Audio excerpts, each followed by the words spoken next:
Olá, uma ótima tarde a você, um excelente começo de semana. Está no ar o Agricultura BR, segunda edição. Você acompanha tudo ao vivo por aqui. E mais, você já sabe, você acompanha a Agricultura BR, o canal do Boi, trazendo essa produção para você. E você acompanha pela internet, através do nosso portal sba1.com, pelo YouTube, pelo Facebook e acompanha também pelas TVs por assinatura. Entre elas eu destaco as TVs por assinatura NET e também a TV Claro. Você acompanha aqui no Mato Grosso do Sul em sinal aberto pela TV Imaculada Conceição. E olha, no programa de hoje você vai ver informações importantes a respeito do que acontece com o Brasil em relação à produção de soja, aos preparativos e aquilo que nós vamos ter aí em relação à próxima safra. Olha, você vai poder ter a participação de muita gente que está participando do programa, querendo saber de agricultura sustentável, entre outros fatores. Tem o café em destaque, tem a China comprando soja, mas o assunto do dia, meus amigos, não tem dúvida. São as 25 plantas frigoríficas que foram habilitadas pelos chineses. É o assunto do dia e hoje nós vamos falar disso de uma maneira muito especial. Nós vamos ter entrevistados no estúdio, gente participando por várias partes do país, porque aqui no nosso entendimento, essa situação de boi China, até porque nas últimas semanas nós temos visto uma situação de melhor pagamento, melhor valor pela arroba do boi gordo para esse boi que vai para a China, um aumento ou pelo menos uma solidificação de valores em melhor patamar para a carne bovina, para a arroba do boi gordo. E olha só, nós tivemos a China lá implementando essa habilitação para 25 plantas frigoríficas brasileiras. São 17 a mais apenas em relação à carne bovina. Nós vamos agora falar um pouco a respeito deste assunto, já que esse processo aconteceu através de videoconferência. Com a situação nova, agora, no Brasil, há 89 plantas, no geral, considerando as plantas frigoríficas para bovinos, foram 17 habilitadas para, nesse momento, né, confirmadas nessa segunda-feira, 6 para carne de frango, e uma para a carne suína e uma para a carne de asininos. Portanto, temos aí 25 novas plantas frigoríficas que, somadas àquelas que já eram habilitadas, agora são 89 empresas, 89 instalações fabris que estão em condições de exportar carnes para a China, para esse importante mercado que está demandando mais por conta, evidentemente, da peste suína africana. E essa não é uma notícia qualquer, é por isso que durante o programa de hoje você vai acompanhar informações importantes a respeito deste assunto e você vai acompanhar aí todas as informações mostrando onde estão habilitadas essas plantas frigoríficas. Então, durante essa edição, você vai ter entrevistas, você vai ter participação e muita coisa em relação à discussão sobre como que fica agora as expectativas, não só em relação à confirmação, que aconteceu mesmo, mas principalmente em relação ao mercado, e o nosso foco aqui é entender preço e entender principalmente como que isso deve ocorrer para o pecuarista brasileiro. Nossa percepção é de uma solidificação e até elevação dos valores da carne bovina, da arroba do boi no Brasil.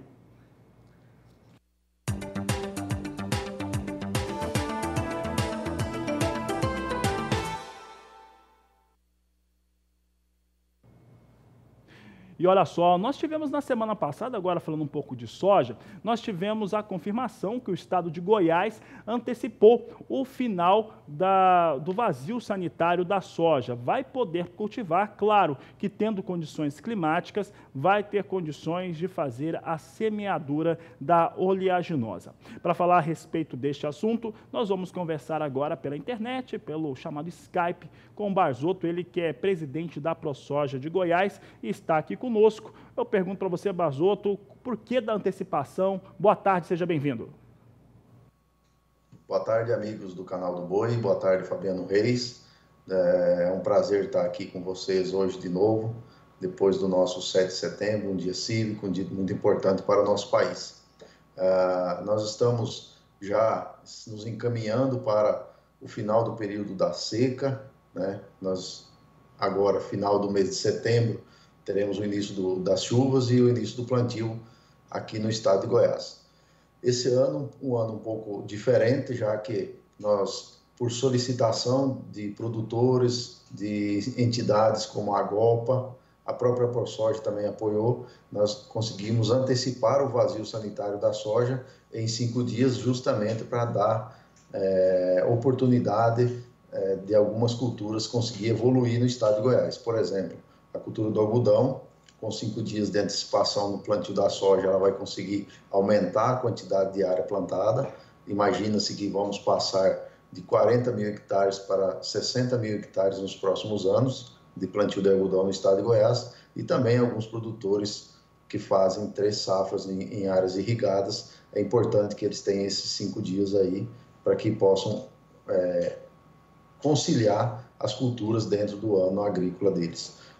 O produtor de soja normalmente começa a plantar já no final de setembro, indo para no dia 30 de setembro ele já está com tudo preparado, então 5 dias não vai alterar no nosso entendimento de uma maneira muito impactante essa mudança do vazio sanitário.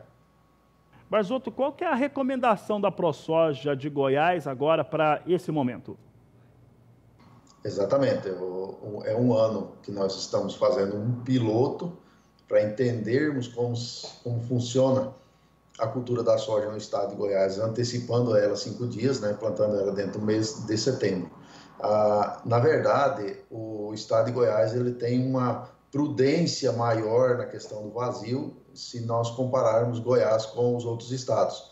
Por exemplo, o estado do Mato Grosso, o estado do Mato Grosso do Sul e o estado de Minas Gerais, que são os nossos vizinhos confrontantes em época de plantio, eles anteciparam o vazio para dia 15 de setembro. E a gente avaliou aqui que antecipar demais o vazio sanitário é imprudência. Então, nós conseguimos, através do diálogo, através do entendimento de todos da cadeia produtiva, antecipar apenas 5 dias e fazer um projeto para esse ano com maiores estudos, maior entendimento dos impactos que nós vamos ter nesse ano safra 2019-2020. No ano que vem, então, 2020, vamos fazer uma mesa redonda, vamos tentar entender o que aconteceu nessa safra para poder ver se continuamos com o período do dia 25 até 31 de dezembro ou se a gente altera alguma coisa.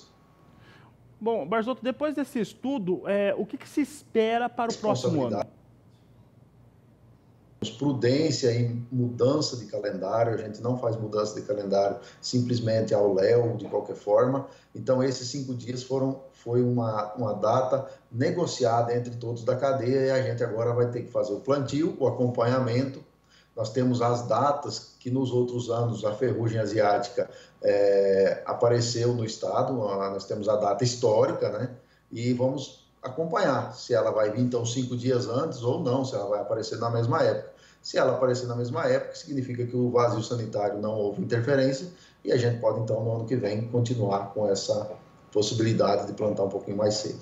É claro que o produtor, chegando nos dias próprios para plantio, havendo chuvas, havendo período de umidade satisfatória para a condução das lavouras, o produtor já quer fazer o plantio. Ele tem pressa, porque o calendário agrícola do Centro-Oeste, principalmente, que faz 2 safras, uma em seguida da outra, ele é muito apertado e 5 dias dá uma enorme diferença para o produtor.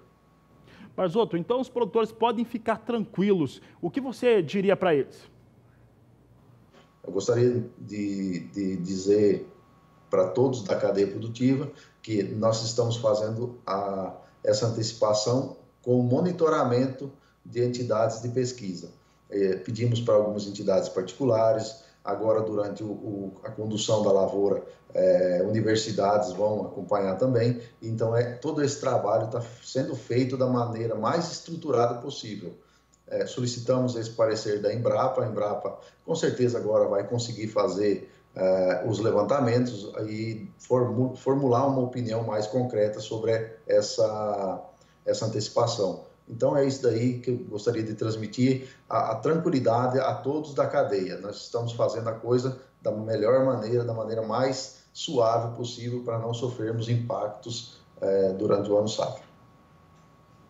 Tá aí Adriano Barzotto, obrigado pela participação, tá aí o presidente da ProSoja de Goiás, explicando esse adiantamento do final do vazio sanitário da soja em Goiás.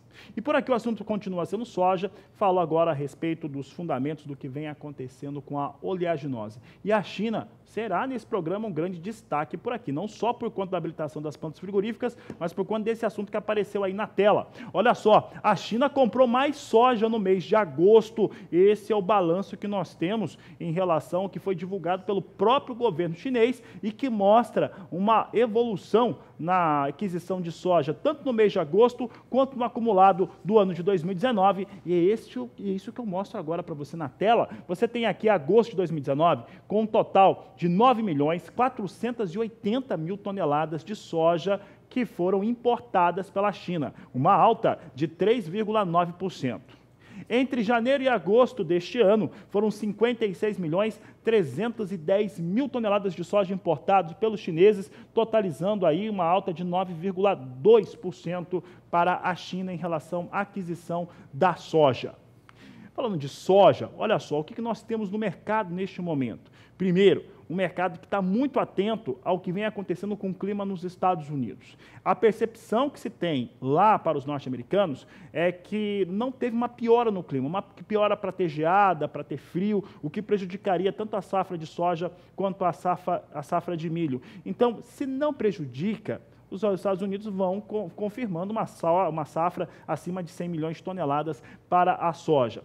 Também tem uma outra questão. Essa questão está ligada à volta das conversas, pelo menos de uma maneira um pouco mais amistosa, entre chineses e norte-americanos. E isso não é o suficiente para animar o mercado. Mercado que durante a madrugada até esboçou uma elevação em Chicago, mas que há pouco vinha apresentando queda. Vamos ver como é que está a soja em Chicago agora. É queda, vai perdendo 5 pontos as 4 posições de mais curto prazo. Setembro vem com $8,39 mais 6 o bushel. Novembro, neste momento, posição de maior liquidez, $8,52 mais 6. Janeiro, vindo com $8,67 o bushel. Março de 2020 a $8,81 por bushel. Aqui os números são muito claros, eles mostram um descolamento total do que vem acontecendo com o mercado brasileiro, já que China está fora do mercado norte-americano e é o maior mercado consumidor. Esses números aqui abaixo de $9, fica muito claro, o bushel, fica muito claro que não é remunerador para os produtores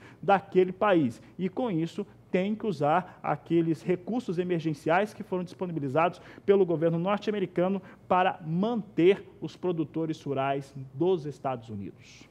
Olha, quem subia depois de alguns dias em queda era o dólar há pouco. O dólar comercial no Brasil subia nesta segunda-feira. Vamos saber como é que está o dólar? Nós temos o dólar com uma ligeira alta agora, de 0,13%.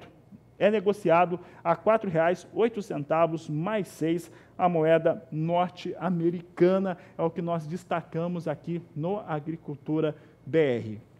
E olha, nós comentávamos, e pegávamos algumas informações disponibilizadas pela Datagro, que dizia o seguinte: hoje era um dia para estar muito atento a 3 fatores quando se falava de soja. Um deles é em relação ao clima dos Estados Unidos, algum andamento, alguma notícia nova em relação aos Estados Unidos com China e o seu problema de acordo ou desacordo comercial, e também mercado externo, comportamento que vem acontecendo no mercado financeiro no mundo todo. Essa era a opinião do Datagro, do França Júnior, que ia colocando essa situação para nós. Eu vou conversar com o Walter Pulga Júnior agora, saber o que vem acontecendo nesse mercado de dólar, também no mercado financeiro. Muita gente de olho, está influenciando o mercado de grãos também. Pulga, boa tarde, seja bem-vindo.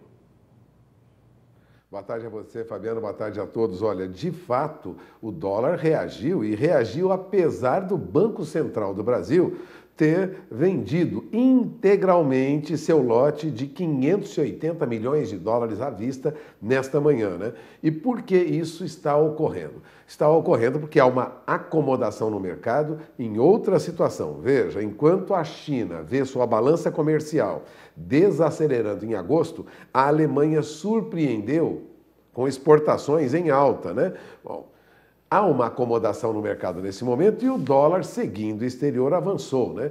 Agora, o destaque é que o dólar avança, mas não avança muito, né, Fabiano? Ele não volta à faixa de R$ 4,10. Vai mantendo aí, na máxima do dia, pouco acima de R$ 4,09. Chegou a recuar para R$ 4,05 hoje. Neste momento, a R$ 4,08 mais 40, tem uma alta de 0,13%, 0,14% aproximadamente. Agora, essa reação mostra que o dólar avança, mas não avança muito, e a perspectiva é de que venha em baixa.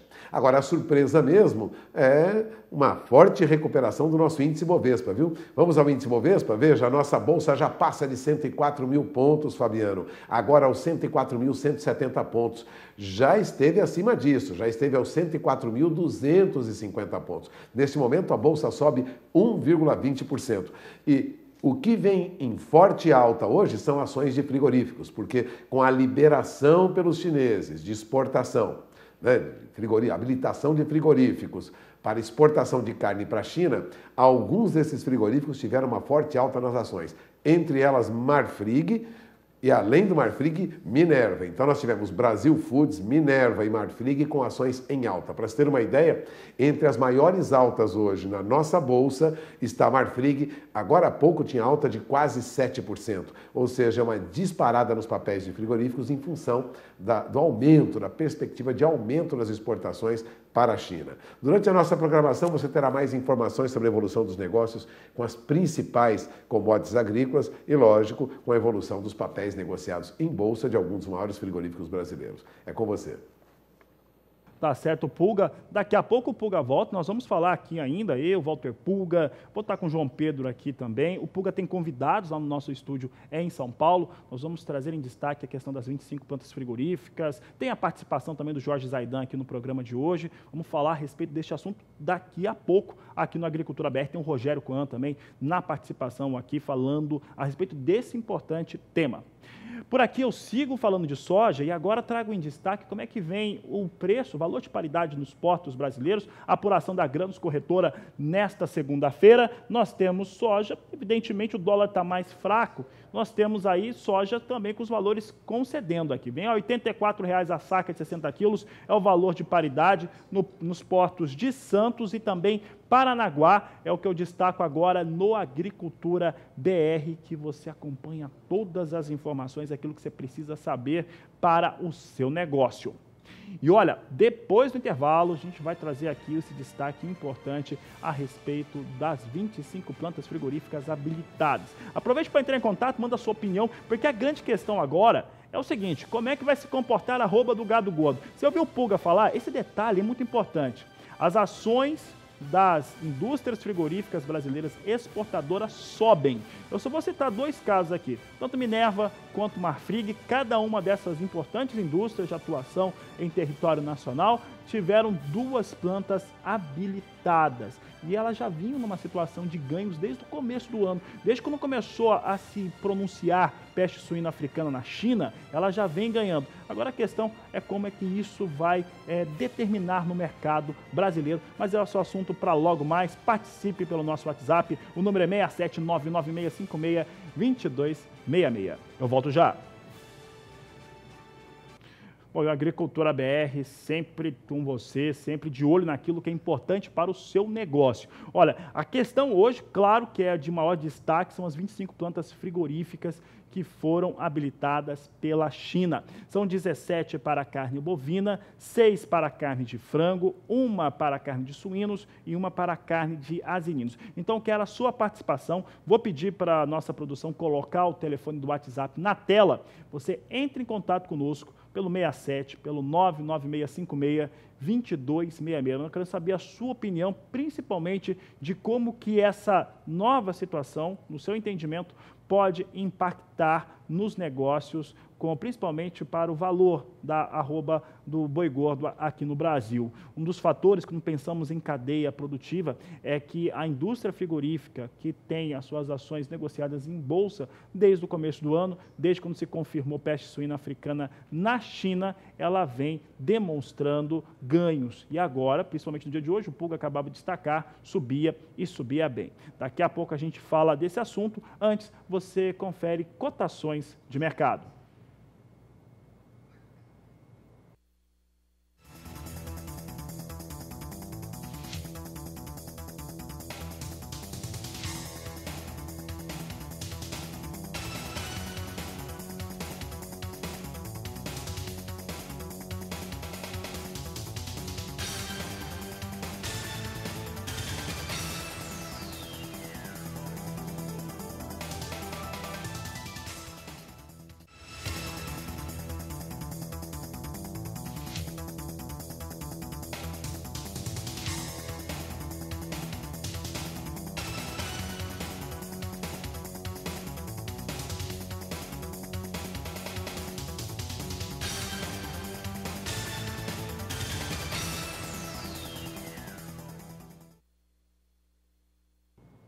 Por aqui seguimos falando a respeito da habilitação das 25 plantas frigoríficas e agora eu vou voltar a São Paulo. Walter Pulga Júnior está lá e ele recebe o diretor do GPB, o grupo de produtores. Vamos falar agora com produtores rurais, né? E o Pulga agora destaca o assunto, o tema, já que está impactando em todos os negócios que são relacionados à cadeia produtiva. E a grande questão, Pulga, hoje, né, que nós temos aqui na Percepção, estávamos conversando na redação hoje durante toda a manhã, é em relação a como fica a arroba do boi gordo. As últimas semanas têm mostrado que esse gado que é exportado para a China, que inclusive tem que ter até 30 meses, estava tendo um valor melhor na negociação. E aí a questão que fica é, solidificam os valores, tendem a subir, entre outras situações. Vou agora até São Paulo. Walter Pulga Júnior, por favor, né, tem convidado, vamos falar um pouco a respeito desse assunto. Olha, Fabiano, eu tenho aqui ao meu lado o Rodolfo Endres, que é vice-presidente do GPB, Grupo Pecuária Brasil, ou seja, o grupo que reúne um grande número de pecuaristas que tem atuado muito na apuração de números do mercado. E essa informação, essa notícia, essa confirmação, na verdade, de que 25 frigoríficos receberam autorização para exportar para a China, traz uma mudança nesse mercado, que é o que o GPB, aliás, defende há muito tempo, que é, vamos dizer assim, dar poder para os frigoríficos menores. Rodolfo, obrigado por ter vindo. Vamos comentar sobre o que é importante na liberação pela China dessa exportação de carne brasileira para 25 frigoríficos. O que isso muda? Não, isso muda muito. Hoje de manhã eu já recebi a lista que foi divulgada pelo MAPA, logo na primeira hora da manhã, por um amigo nosso que mandou essa mensagem, já distribuiu em todos os grupos do GPB, e o que nós achamos é o seguinte, que veio para democratizar a exportação. Ao invés da gente ficar engessado em poucos frigoríficos com muita exportação, hoje existe uma possibilidade muito grande de novas plantas. Por quê? As novas plantas que estão sendo habilitadas não são as atuais plantas que estão exportando. Existem frigoríficos médios e pequenos que estão dentro dessa lista. E tem mais. Essa foi a primeira lista que saiu com a certificação da vistoria, videoconferência que foi feita num primeiro momento pelo MAPA, diretamente nos frigoríficos com os chineses. E eu estou sabendo, porque eu tenho um frigorífico no Mato Grosso do Sul, que inclusive eu sou parceiro e abate, e eles receberam essa vistoria a semana passada. Tá certo? Ainda não estão nessa lista. Não estão nessa lista, e existe uma expectativa muito grande de novos frigoríficos pequenos e médios possam dividir a fatia do mercado. O que isso vai democratizar e melhorar a competência, a concorrência e, consequentemente, melhorar os preços para o produtor. Então a expectativa do GPB é de preços um pouco melhores mais adiante. Sem dúvida nenhuma. E tem uma observação importante que talvez as pessoas não saibam. Hoje a China é o que melhor paga para o frigorífico. Eu já conversei com o dono de frigorífico, que quem entrar no programa deles de exportação de boi para a China, eles vão pagar um plus a mais do que o preço pago para o mercado interno. Tá certo? Eu estou bastante confiante nisso.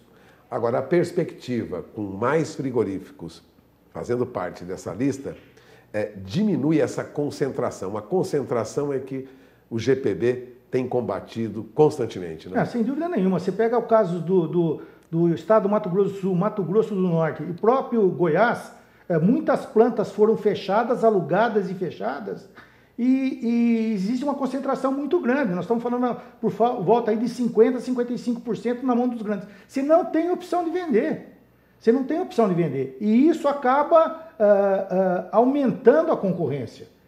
Mas liberando mais frigoríficos, aumenta a concorrência. Sem dúvida nenhuma. Agora, uma coisa que eu quero aproveitar a oportunidade, que não é só para a China. Nós acabamos a ministra Tereza Cristina anunciar para o mercado asiático, o mercado de 300 milhões de habitantes, a aprovação de 10 plantas, mas são para 2 frigoríficos só. A gente queria saber, de alguma maneira, o que precisa ser feito certificação e liberados novos frigoríficos que não fazem parte já dos frigoríficos exportadores. E eu chamo a atenção para isso, por quê? Porque vai vir Vietnã agora. Nós temos que abrir o mercado para os pequenos, porque todo mundo sabe que de 3 anos para cá, o poder de renda do pecuarista diminuiu muito. Porque o maior mercado nosso é o mercado interno. E com essa recessão, 13 milhões de desempregados, o nosso consumo interno caiu muito. Esse que nós precisamos alavancar. Aliás, o senhor comentava pouco antes dessa entrevista que não significa que nós vamos ter uma explosão nos preços do boi, porque temos maior exportação. Mas vamos dizer assim, atenuar a crise que o pecuarista vive nos últimos anos. Sem dúvida nenhuma. É um alento. Um alívio, vamos dizer assim. Um alívio para nós. E outra coisa, se os pequenos começarem a exportar, é mais gente comprando, vai ter concorrência para o boi exportação, tá certo? Porque os frigoríficos vão mudar a postura. Eles, para venderem, receberem melhor pela carne lá, eles também vão exigir um animal que esteja uma idade menor de abate, um melhor acabamento, uma padronização dos lotes, e para isso que a gente tem que trabalhar. Agora, não como acontece hoje, que a gente faz isso e no fim a gente não é remunerado por isso. Eu acho que isso vem só ajudar o reconhecimento pelo trabalho que boa parte dos pecuaristas tem feito e devem receber por isso. Bom, eu tenho aqui ao meu lado o Rodolfo Endes, você acaba de ouvir, Fabiano. A perspectiva é boa, os preços devem melhorar. Lógico, no momento é um alívio, já que o mercado interno está sob pressão. É com você. Pulga, eu gostaria de aproveitar aqui a participação, a presença do Rodolfo conosco aqui no Canal do Boi. Já adianto mandar um grande abraço a ele, obrigado por aceitar nosso convite. E em relação aqui à organização da produção brasileira, da cadeia produtiva, né? Nós tivemos até alguma melhora nos últimos meses em relação à arroba do boi gordo nas principais praças brasileiras, mas nada que fuja daquele momento chamado sazonalidade por conta da seca. Em relação a esses novos mercados, a nova disposição que tem, essa pulverização em frigoríficos médios e frigoríficos menores do que os tradicionais exportadores, isso pode trazer uma situação melhor para os produtores rurais brasileiros? A pergunta do Fabiano, e eu vou repetir, pecuarista que nos acompanha agora, é se de fato essa pulverização para os frigoríficos médios, frigoríficos menores, de fato contribui para o sistema produtivo como um todo. Nós temos condição de avançar com essa base maior? Não, sem dúvida nenhuma. Eu vou dar o exemplo do frigorífico que eu tenho parceria no Mato Grosso do Sul.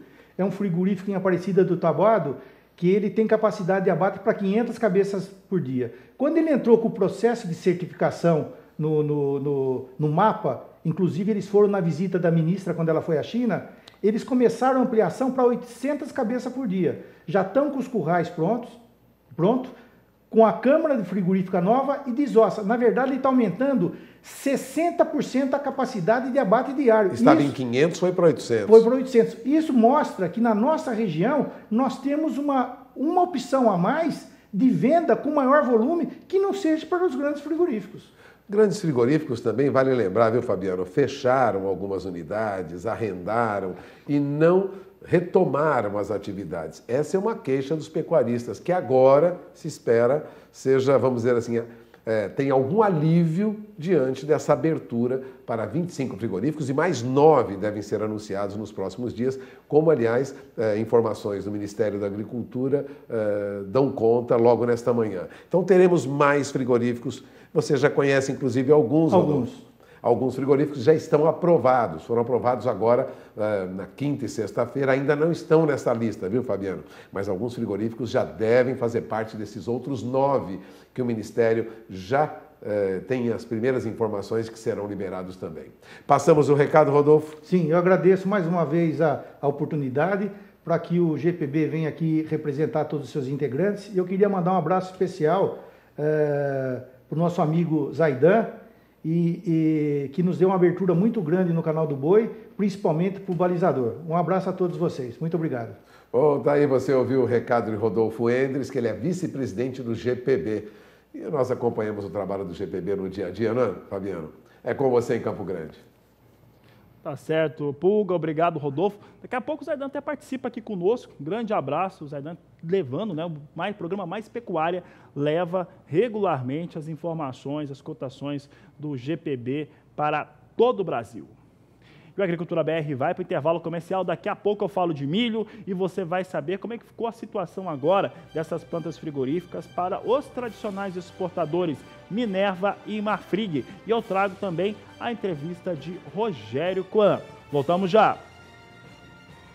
E olha, a Agricultura BR segue falando a respeito das plantas frigoríficas. Foram 25 plantas frigoríficas habilitadas para exportar carnes para a China. 17 de carne bovina, 6 de carne de frango, uma de suínos e uma de asininos. Em relação às de carne bovina, nós tivemos aí dois tradicionais exportadores de carne bovina do Brasil, cada um com 2 novas plantas frigoríficas. Eu começo falando primeiramente do Marfrig, que teve plantas habilitadas. Esse é um dos destaques que o Agricultura BR traz nesta segunda-feira. Nesta segunda-feira teve esse anúncio aí das 25 plantas, 2 do tradicional frigorífico Marfrig, que traz agora uma em Tangará da Serra e outra em Várzea Grande, ambas no estado de Mato Grosso.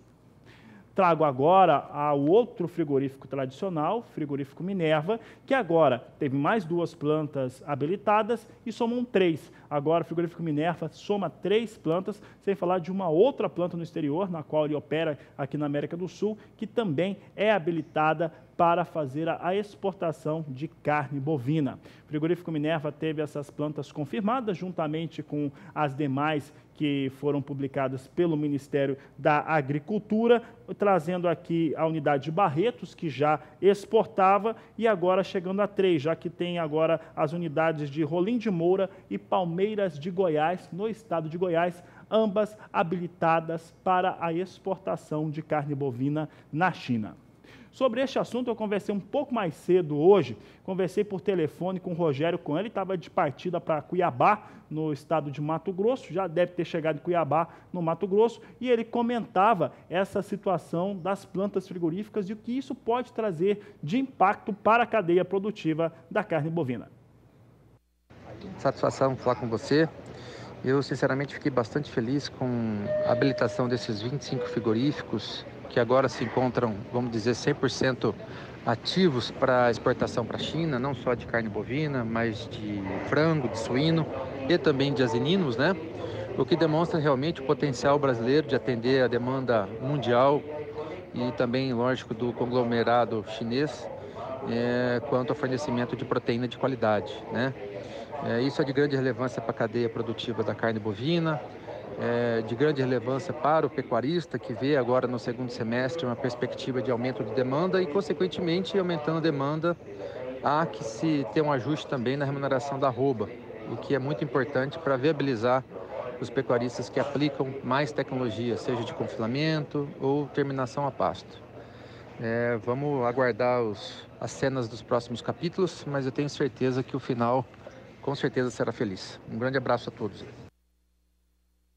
Grande abraço para o Rogério Coan, tendo participar de um evento em Cuiabá, já chegou por lá. E ele estava no embarque ali e gravou aqui para nós, né? A gente teve essa oportunidade de gravar, conversar sobre o assunto, falando um pouco a respeito de como que ele enxerga esse universo agora dessas 25 plantas frigoríficas. Claro que a questão agora fica muito em relação sobre as ações para o mercado dentro da cadeia produtiva, principalmente a relação de venda do produtor rural do boi pronto, né, do gado pronto, para o frigorífico exportar para os chineses.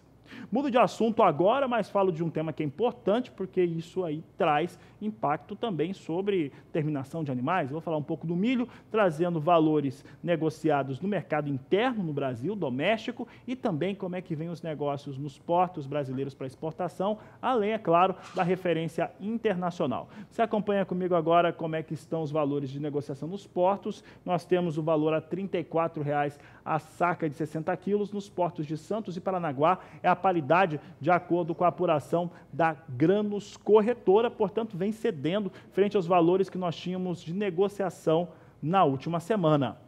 Vamos trazer agora cotações de mercado. Você confere como é que está a cotação para a saca do milho.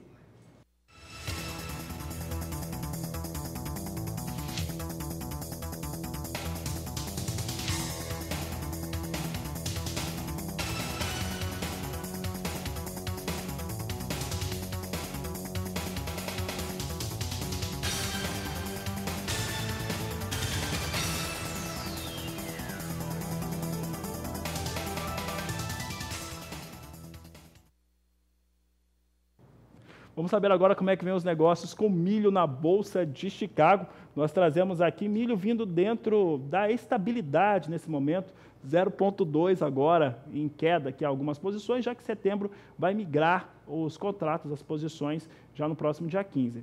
Setembro vem a $3,41 o bushel, dezembro vem a $3,55 mais 2, março $3,68 mais 2 e a posição de maio a $3,77 por bushel. Assim vem os negócios com milho na Bolsa de Chicago.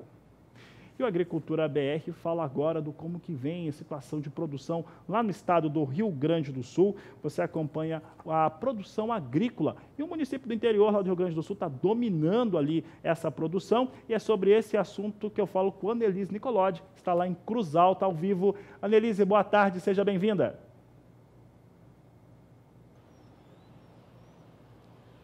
Boa tarde, Fabiano, obrigada. Pois é, Tupanciretã é o município que lidera o ranking aqui do Rio Grande do Sul. Foram 632 milhões de reais gerados aí com a produção agrícola no ano passado. E esse resultado foi puxado pela soja, porque o município concentra a maior área plantada com o grão no Rio Grande do Sul, são 149 mil hectares. Entre os estados, né, o Rio Grande do Sul segue aí com a 4ª colocação no Brasil. A expectativa é saber se esses números vão se repetir agora na safra 2019 e 2020, porque a gente está aí com a produção de inverno em andamento, logo inicia a colheita do trigo, o milho primeira safra já foi plantado em boa parte das regiões, e logo inicia, né, o plantio da soja que deve ocupar mais de 6 milhões de hectares, Fabiano. Então, segue toda essa expectativa também com o clima, né, que é ele quem decide boa parte do que vai acontecer com os ganhos do produtor rural. E olha, eu diria que hoje é um típico dia de primavera, se não verão. Faz 29 graus nesse momento aqui em Cruz Alta, venta bastante e à noite a gente deve ter uma mudança aí no tempo, né, no clima, com previsão de chuva, Fabiano. Tá certo, Anelise, obrigado pela participação. Aliás, essa realidade que a Anelise destacou aqui em relação ao clima, né, ela está sendo vivida em boa parte do país. Já temos dias de verão com efeito, né, principalmente nos estados do centro-oeste, que não está chovendo, né, chove muito pouco, né, os que estão chovendo, como Mato Grosso, chove alguma coisa, mas chove muito pouco. Então, clima muito seco, um clima realmente de verão. Tá aí a Agricultura BR no ar, eu volto a falar do assunto, né? As plantas frigoríficas, 25 plantas habilitadas para exportar para a China. É uma expectativa já que vem de uma data um pouco maior.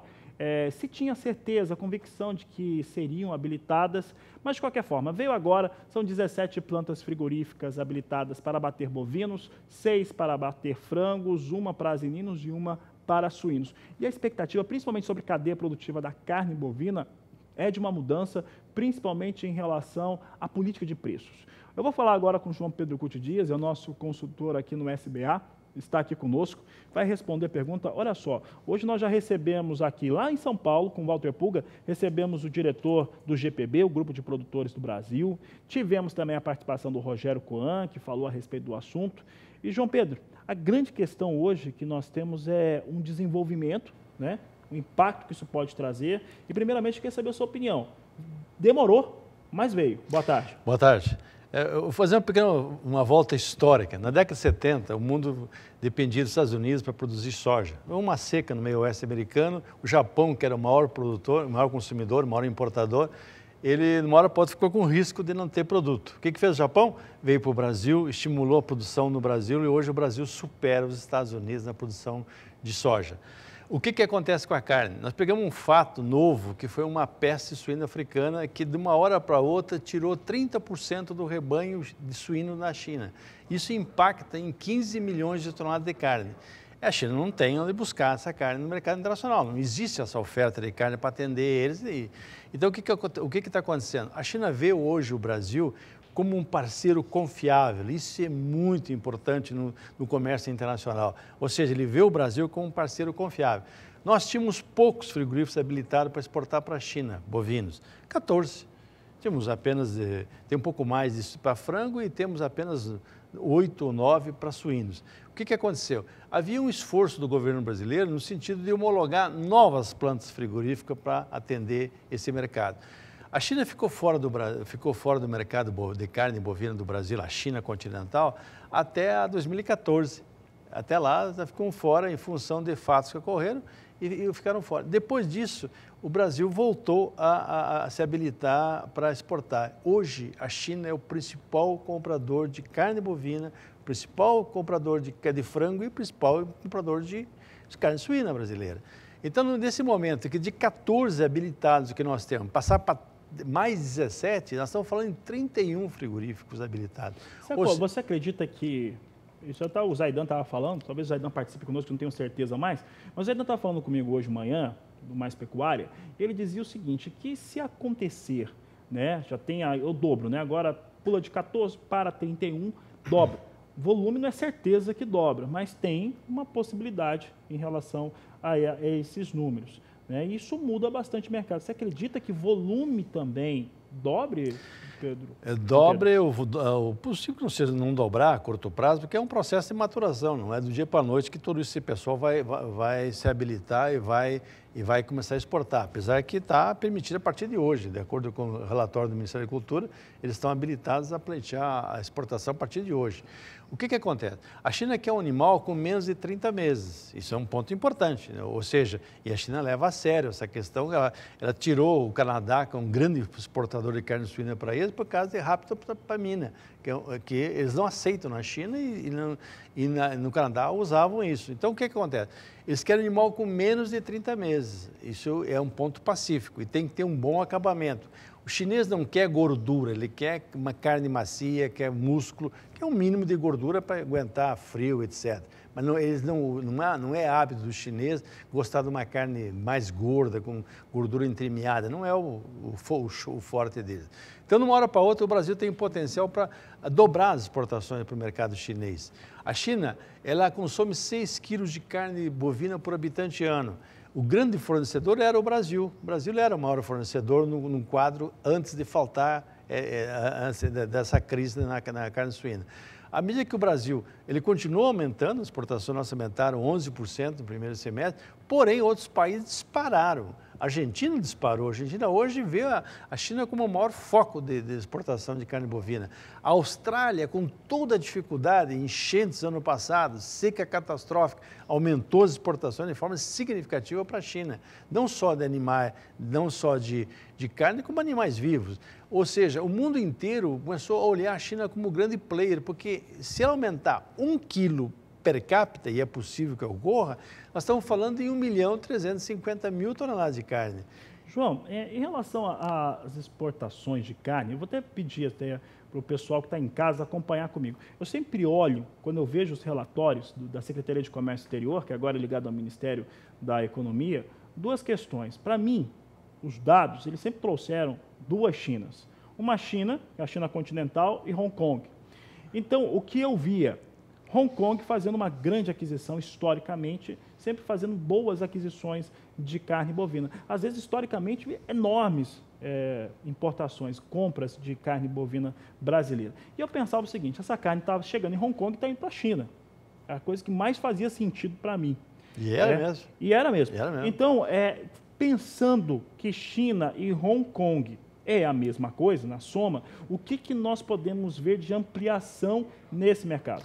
A Hong Kong ampliou as importações do Brasil também. Hong Kong é um grande entreposto na Ásia, um grande setor de processamento na Ásia. Ele recebe carne do Brasil e deve repassar ou produtos industrializados para grande parte dos países asiáticos. Então, Hong Kong O que existe na China é algo chamado zona cinzenta, aquela zona que não aparece na estatística oficial das importações. Isso é Hong Kong, Vietnã, outros países que fazem essa exportação. Essa zona cinzenta, porque deve ter uma vantagem para o exportador brasileiro. Se China compra direto carne bovina, nós temos ali uma melhora de preço real para e também cortes melhores também. Nós vamos ter condição de exportar cortes melhores. Porque nós temos, o nosso preço médio de exportação para a China é 4.300, 4.400 dólares por tonelada. Nós temos chance de entrar com carnes de traseiro a um preço melhor, como faz o Uruguai. O Uruguai é um grande exportador para a China. O que ele faz no Uruguai? Ele exporta carne de cortes mais elevados e importa do Brasil cortes de dianteiros. O Uruguai processa para fazer hambúrguer e carne aqui do sul mato-grossense. Então, eu acho que nós estamos movendo um momento histórico dessa virada. Mais frigorífico, vai haver uma disputa. 75% da carne que ia para a China era para um frigorífico brasileiro apenas, para um grupo de frigorífico. Então, agora, numa hora, vai abrir mais gente. Agora, esses frigoríficos que foram habilitados, eles têm que ter um cuidado de criar uma cadeia de fornecedores para eles, para fornecer o boi China, que pode ser boi China ou novilha China. Essa é a grande questão hoje a ser discutida, João Pedro, porque eu estava pensando o seguinte, nós tivemos aí médios frigoríficos, alguns até se identificam como pequenos frigoríficos, mas, vou falar a verdade, são médios frigoríficos habilitados, saiu ali daquele circuito dos 3 grandes, vou falar porque todo mundo sabe, é o JBS, o Minerva e o Marfrig, sai desse circuito, apesar de ter 4 plantas habilitadas agora, 2 do Minerva e 2 do Marfrig, mas parte para um outro cenário. Parte para outro cenário que, de certo modo, pode ser positivo para o produtor brasileiro. Eu acredito que vai ser positivo. Pulveriza. Porque o problema é o seguinte, você tem que haver disputa no mercado. Você não pode ficar na mão de 3 grupos apenas. Você tem 250 mil pecuaristas no Brasil, não pode ficar na mão de 3 apenas. Tem que abrir mais o leque. Então é importante. E é importante que eles façam uma cadeia de fornecedores para atender ele, tanto em novilhas como em boi, para atender aquele padrão que a China quer. E nada mais justo que ele remunere melhor ao pecuarista, que ele pague um preço melhor para isso, porque não há razão nenhuma. Nós vendemos carne hoje a 36 dólares a arroba. A Austrália, que é o grande fornecedor da China, o preço médio na Austrália é 65 dólares. Ou mesmo preço médio no Uruguai e outros países que são exportadores. Então, é uma chance oportuna. Lembra, há uns 4 anos atrás, nós fizemos uma entrevista com a nossa Dida Agrícola lá em Beijing, até foi via Macau, um problema para conseguir. E na ocasião a gente questionou por que não há joint ventures entre frigoríficos brasileiros de médio porte, que são esses que agora foram contemplados, com distribuidores de carne na China. Por que não? E sair a carne pronta daqui, já embalada em saquinhos em mandarim, para ir direto ao mercado chinês. Pode ser que agora surja essa oportunidade. O que tem que acontecer? Esses frigoríficos que foram habilitados, ou eles, ou a associação deles, ir atrás de investidores na China que possam fazer joint ventures com nossos produtores aqui, com nossos frigoríficos, e processar a carne, mandar a carne pronta já para o mercado chinês, agregar valor a ela. Isso é possível fazer. E outra coisa, na China, você quando fala negócio da China, é negócio para o chinês. Nunca vamos pensar que é só para... Só que nesse momento há uma complementaridade. A China precisa e nós temos condição de atender. Isso é muito positivo. A relação que todo mundo ganha é sempre melhor. É lógico. Então, esse é o momento oportuno. Isso para a pecuária brasileira pode ser um divisor de águas. Ou seja, daqui para frente você vai ver aquele pecuarista que investir em genética, investir em manejo, investir em alimentação, ele produziu um animal menor, com menor espaço de tempo e com bom acabamento, ele recebeu um prêmio, um plus em cima da arroba dele, do boi China ou da vaca China, porque a vaca também não pode ter mais que 30 meses. Então, eu acho que esse é um momento extremamente oportuno para o senhor e para a senhora acompanhar isso aí. E na sua região, o frigorífico habilitado, conversar com eles, montar uma estrutura. Mostrar uma estrutura que você possa produzir, se for o caso, cada caso é um caso, mas quem sabe, porque aqui no Centro-Oeste, fazer IETF com raças inglesas para ter um animal mais precoce, que possa ter um acabamento mais cedo, poder investir em manejo sanitário, investir em pastagem. Nós temos 155 milhões de hectares de pastagem no Brasil. Nós temos que aumentar o potencial de produção dela. Não precisa desmatar mais nada, esquece desmatamento, investe na terra. João Pedro, só para a gente encerrar, eu vou lembrar agora de uma frase do meu avô, né? Meu avô dizia o seguinte, não vem ao caso, localidade e o nome dos frigoríficos, né? Que eles já não existem mais, foram adquiridos por outros, mas ele sempre dizia o seguinte, que o frigorífico menor, ele pagava mais do que o frigorífico grande. E eu conversando com o Florencio Lemos aqui do Canal do Boi, ele dizia a mesma coisa em estados diferentes, né? Um frigorífico menor, ele pagando maior do que os grandes grupos. Nós podemos voltar a ver realidades como essa no Brasil? Olha, se você olhar, avançou muito a comercialização no Brasil nos últimos 24 meses, nos últimos 2, 3 anos. Você antes tinha o indicador CPEA, era meio padrão para todo mundo. Hoje esse indicador CPEA é o fundo do poço. Em cima do indicador se paga bônus, se agrega valor. O que nós precisamos fazer é que mais produtores consigam produzir um animal para ter... Talvez uma crítica, mas assim, para muitos pecuaristas que eu converso, trabalho toda a vida profissional com isso, para muitos pecuaristas ele nunca apontou o que vale o boi dele. Esse é um fato. Mas no passado era regra, hoje não é mais regra. Ou seja, você criou uma estrutura de comercialização que aqui mesmo, a Pecuária BR, que é um grupo aqui do canal, eles vendem o animal a um preço bem melhor do que o de qualquer indicador. Então, isso é importante. Você se organiza, e o produtor tem que se organizar. Ele não pensa que ele vai conseguir de graça isso. Esse é o momento oportuno? Porque vai surgir uma alternativa para atender um grande mercado, como foi a soja. A soja saiu lá de Santa Rosa, Rio Grande do Sul, e pegou todo o Brasil. Graças a quem? Graças à China. Isso está acontecendo não é só com a carne bovina, não. É com o frango, o suíno. O jegue no Nordeste está sendo abatido para quê? Para fornecer carne para a China. Então, você tem uma estrutura que você tem que aproveitar e o Brasil é um parceiro confiável. Tivemos um problema no ministro de governo, desse atual governo, tivemos. O nosso ministro das Relações Exteriores pisou na bola, mas a nossa Tereza Cristina, nossa ministra, parece que ela é muito diplomata, ela consegue superar esses problemas e está aí. Tem seus talentos. Tem seu talento, graças a Deus. E é uma baita notícia para a pecuária brasileira. Possivelmente seja um divisor de água, antes e depois desses 31 frigoríficos homologados para exportar carne para o mercado chinês. Obrigado, João Pedro. Obrigado pela sua participação. Uma boa tarde para você. Obrigado, bom trabalho. O Agricultura BR segue, eu vou para o intervalo comercial. Daqui a pouco você tem mais informações, mais destaques para você aqui no Agricultura BR. E vamos trazer agora a participação do telespectador, é o Agricultura BR Responde.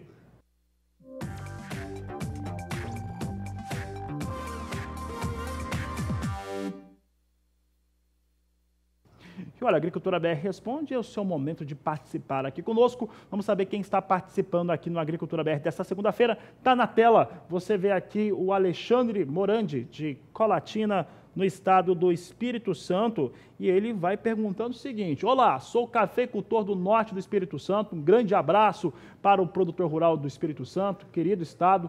Temos uma intensa produção de rochas aqui. Gostaria de saber mais informações sobre o uso de pó de rocha na agricultura. É isso que ele vai perguntando. Olha só, é aquela reportagem, eu fui em Goiás, deu o resultado, né? Eu fui lá em Goiás, fiz uma reportagem sobre a utilização de pó de rocha. E assim, sempre que eu posso, e é possível aqui na nossa gestão aqui da emissora, sempre que eu posso, eu gosto de ir na fazenda, conversar com o produtor, saber o que ele produz, porque o resultado sempre é interessante.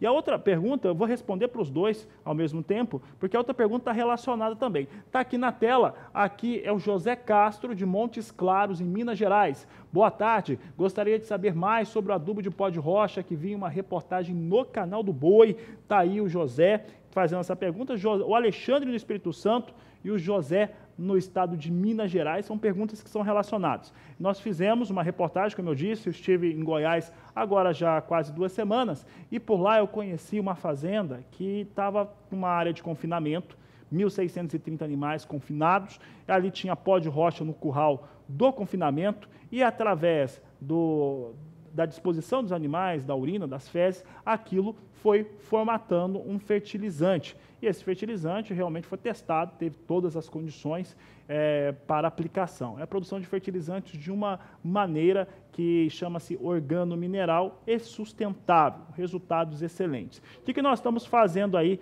tanto para o nosso telespectador do Espírito Santo, de café, quanto também de Minas Gerais, que eu entendi que é um produtor de gado. Nós estamos fazendo o seguinte: você mandou a mensagem, nós vamos responder essa mensagem com o contato do assessor técnico que fez esse trabalho lá no estado de Goiás. Coloca o nosso WhatsApp na tela, eu vou responder, né, a nossa equipe está respondendo com o contato do assessor técnico e também do João Pedro Dias, que é o consultor aqui de agronegócios do Canal do Boi. Aí vocês vão poder conversar a respeito do tema. Essa questão da exploração das rochas, ele é algo que demanda bastante estudo e também cada fazenda precisa ter, para utilizar pó de rocha, precisa ter uma fonte próxima à sua área de produção. Então eles vão explicar essa situação para você. Eu agradeço a participação de todos. Vamos até exibir essa reportagem durante essa semana aqui no Agricultura BR e você pode continuar participando. Manda sua mensagem no 67996562266.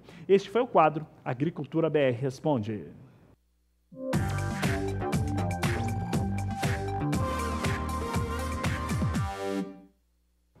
Momentos finais dessa edição do Agricultura BR, eu trago os fundamentos do mercado da soja e também para o dólar agora. Nós temos soja agora invertendo um pouco a sua situação. Nós temos a posição de setembro, essa posição vai migrar, né? Ela vai passar para novembro, então ela vem com queda. Mas o que nos importa aqui é a posição de novembro, de maior liquidez, $8,58 o bushel, já na estabilidade. Janeiro também vem estável a $8,72 mais 2 e a posição de março a $8,86 o bushel. Vamos saber como é que vem o dólar comercial. O dólar na abertura do programa subiu um pouquinho. Você tem aqui o dólar do mesmo jeito, vem com alta de 0,12% a R$ 4,08 mais 5. Assim vem a moeda norte-americana. E olha, com essas informações, essa edição do Agricultura BR fica por aqui. Nós voltamos logo mais às 16 horas, porque você já sabe. Este é o Agricultura BR, a inteligência e a transparência do agronegócio sempre com você. A todos uma excelente tarde e até mais.